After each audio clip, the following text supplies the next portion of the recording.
back to Up North at 4. We are still doing our How We Got Here series. And joining me today from the Rhinelander Historical Society is Bill Vankos. Bill, how are you doing today? Doing great, thank you. Today, we're going to talk about some legends from Rhinelander, 3 of them, in fact. So I'm going to just give the floor to you, Bill. All right. So today I picked 3 what I would call more contemporary legends. So I would like to nominate them to the Up North at 4 Legends Hall of Fame, okay? Okay. So the first person I picked was Steve Shelbreck. Steve was well known for his aviation early on in the Rhinelander history.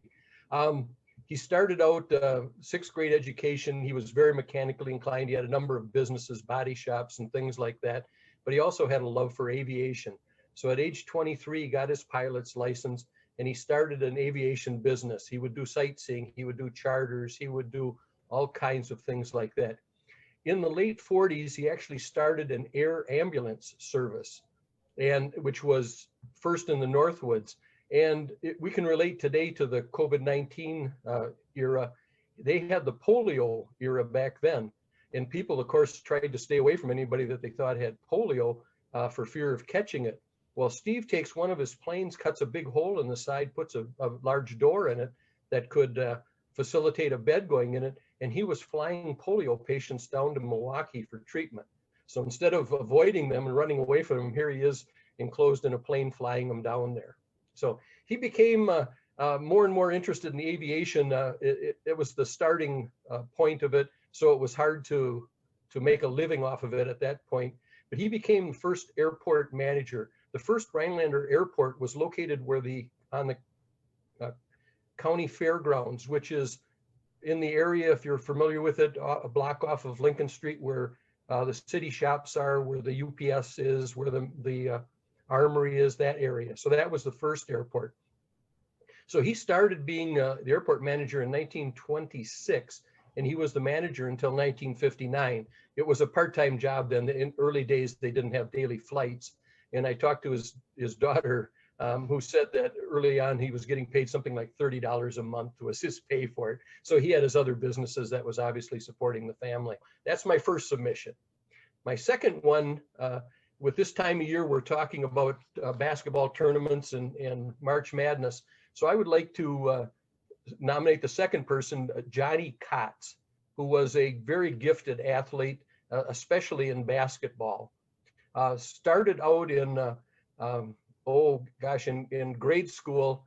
His first team that he was on that had a coach, his coach was Jim Williams, who is obviously the middle school is named after Jim. So he was his first coach.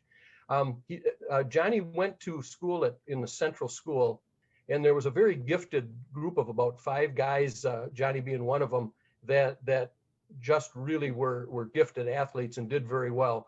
In 6th grade, they challenged the 7th graders to a basketball game. And at halftime, the 7th graders hadn't scored a point yet, and they refused to finish the game. They just walked off. So the 6th graders challenged the 8th graders. They beat them. The 8th graders did score a bit against them, but they still beat them. So when they got to high school, this team, obviously had played together for many years and was extremely good. They ended up winning the state tournament their senior year in 1939. Their coach name was Russ Letzkel, and he came from Minnesota, and he came with a unique change to the sport, and that was the one-handed shot. Prior to that, everything was a set shot, a two-handed set shot. So this one-handed, and the theory behind that was everybody's got a dominant hand, and you have better accuracy if you're shooting with that one hand rather than using both of them. So it was very unique at the time, but the team was unbelievably successful. Johnny himself was Wisconsin Valley All-Conference, 3 years in football, all 4 in basketball. He set a career scoring record. In 36 of the games, he personally scored more points than the opponents in total. He played 3 straight WIA state tournaments and then won the one in 39. And so just had a phenomenal career. After high school, he wasn't sure what he was going to do. And so a gentleman by the name of Jack Milra, who was the president of the Thunder Lake Lumber Company, that was the last sawmill that was here in Rhinelander, offered to help pay his way to go to Madison. He wanted him to stay in the state, and he wanted him to pursue his basketball career. Johnny struggled with that and insisted on signing notes that he would pay him back someday. So between that and sweeping floors at the Capital Times down in Madison, he was able to pay for his education.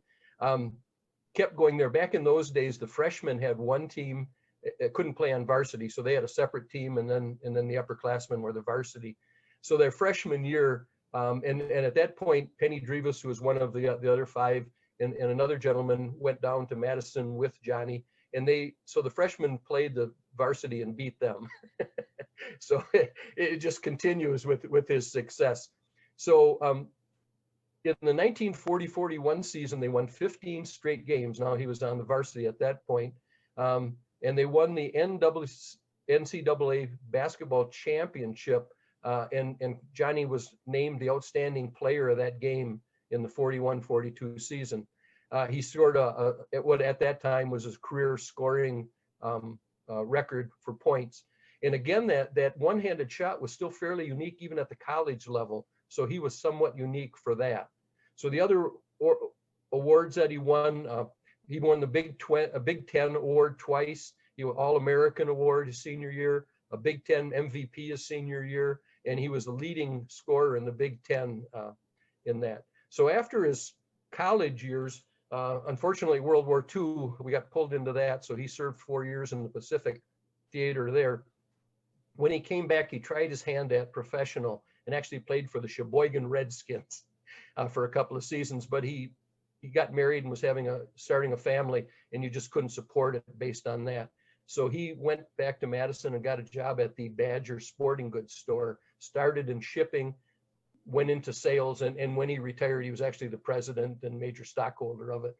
When he was in sales, he was very welcomed around the state. His reputation was there, and he would put on little mini clinics for the basketball team as he went around. So he was welcomed with open arms at the schools, and that obviously related into good sales. So he was a very good salesman. So that's Johnnie Kotz. Now, staying with the basketball theme, my third submission is a lady by the name of Helen Olsen. And in the early days, before Title IX, girls athletics was pretty few and far between.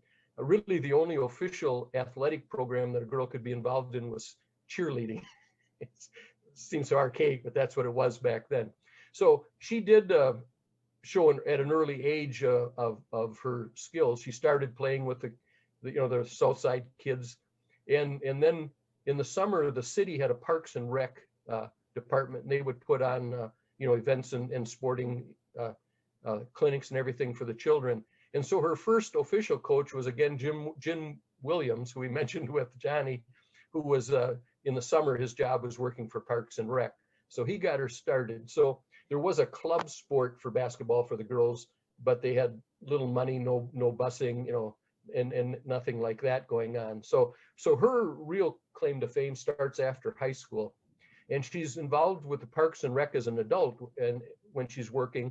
And one night there was a benefit, a ladies basketball team benefit playing at the Memorial Building, and she was taking tickets, as the volunteer. And she heard that they had an opening for a basketball player.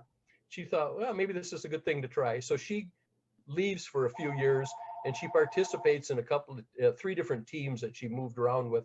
One of them was actually owned by Abe Saperstein, who owned the Harlem Globetrotters. So he had the kind of the female version, if you will, of the Globetrotters, and they would do benefits and put on shows and stuff as they went around. So she did that for a few years. Actually, in I think 3 years, they put on something like 80,000 miles traveling around the US, Mexico, and Canada. But in 1940, the country was starting to prepare that they thought they were going to get pulled into World War II. And so gas rationing started, and they had to stop. So she came back to Rhinelander and went back to work at the courthouse, but she was very involved in that Parks and Rec program. She was playing, yet she was coaching, she was reffing, she was taking tickets, whatever it took. So she did that for probably 20 some years. She was excellent in virtually every sport. I think you'd be better off listening to sports she wasn't involved in than the ones she was. Everything from basketball to volleyball. She was a city tennis champion for a number of years, excellent at golf and all of those things. So even though she was held back, if you will, because of the gals not having the same opportunities that the guys did back then, she still was able to show her skills and made herself and the community very proud in the process. Bill Vankos from the Rhinelander Historical Society. Bill, thank you for sharing about these three legends. You know what? I agree. They are now in the Up North at 4 Legend Hall of Fame. So thank you for your submission. Thank you for allowing them in.